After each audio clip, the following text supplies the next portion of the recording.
Voilà, donc là, vous avez un petit peu une carte des personnes qui ont des territoires qui ont participé à notre formation, qui était plutôt destinée à l'échelle là, de l'Île-de-France. Mais effectivement, demain, elle a vocation à s'étendre à l'ensemble des territoires qui pourraient être intéressés. Donc, pour sélectionner ces candidats, on avait proposé un appel à manifestation d'intérêt. Donc, le format était un petit peu différent, mais qui nous permettait, dans le cadre de cette formation pilote, d'identifier vraiment les territoires qui étaient dans le besoin, mais aussi en mesure de porter et de tester cette démarche de coordination. Donc, vous voyez dans les territoires qui sont formés, en tout cas, qu'il y a une majorité de territoires à l'échelle plutôt municipale, mais on a aussi eu 2 communautés d'agglomération qui ont pu participer, avec des acteurs à la fois de la ville, donc issus des CCS, des coordinateurs ou coordinatrices de CLS, mais on a aussi eu des acteurs santé avec un groupe hospitalier qui a pu participer et des acteurs associatifs. Donc, on a eu aussi le Secours catholique, par exemple, ou une association d'épicerie sociale. Donc, l'objectif de notre formation, c'était celui-ci, on vous l'a dit, mener une instance de coordination de la précarité alimentaire à l'échelle locale.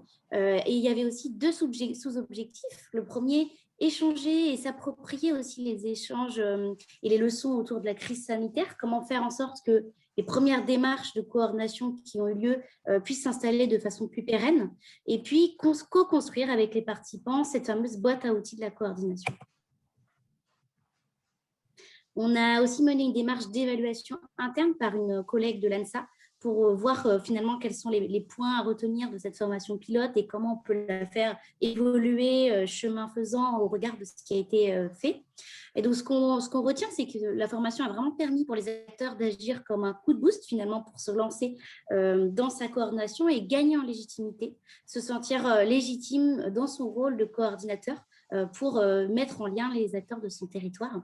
La formation, elle a été globalement vraiment appréciée, notamment par la présence d'intervenants extérieurs. Vous verrez, on a fait venir participer des personnes externes et expertes de certaines thématiques, et aussi pour l'adaptation aux différentes attentes des participants, parce que dans le cadre de la formation Action, on a vraiment eu à cœur de vraiment adapter les modules au regard des besoins.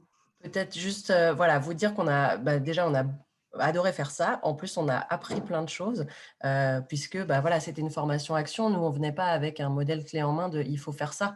On avait des techniques d'animation, de coordination, on avait des retours d'expérience de terrain qu'on a partagés, mais ça s'est vraiment construit aussi avec les 8 territoires participants. Et dans les enseignements qu'on en a tirés, c'était beaucoup l'importance de la posture.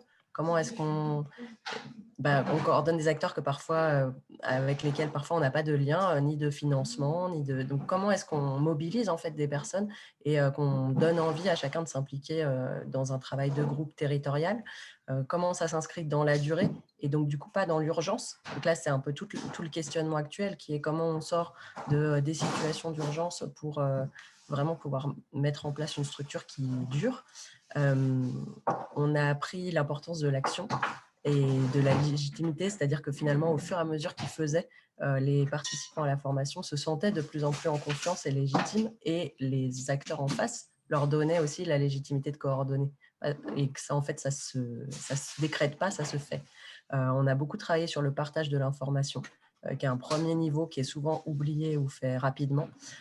Et enfin, on s'est rendu compte que le sujet de l'alimentation, c'est quand même un sujet qui est très transversal. On l'a vu dans vos réponses, ça concerne évidemment des questions environnementales, sociales, d'éducation, de santé, de bien-être, de partage aussi, des questions culturelles. Et donc, c'est un sujet qui est intéressant à travailler en collectif parce qu'il peut être à la fois très concret et très fédérateur.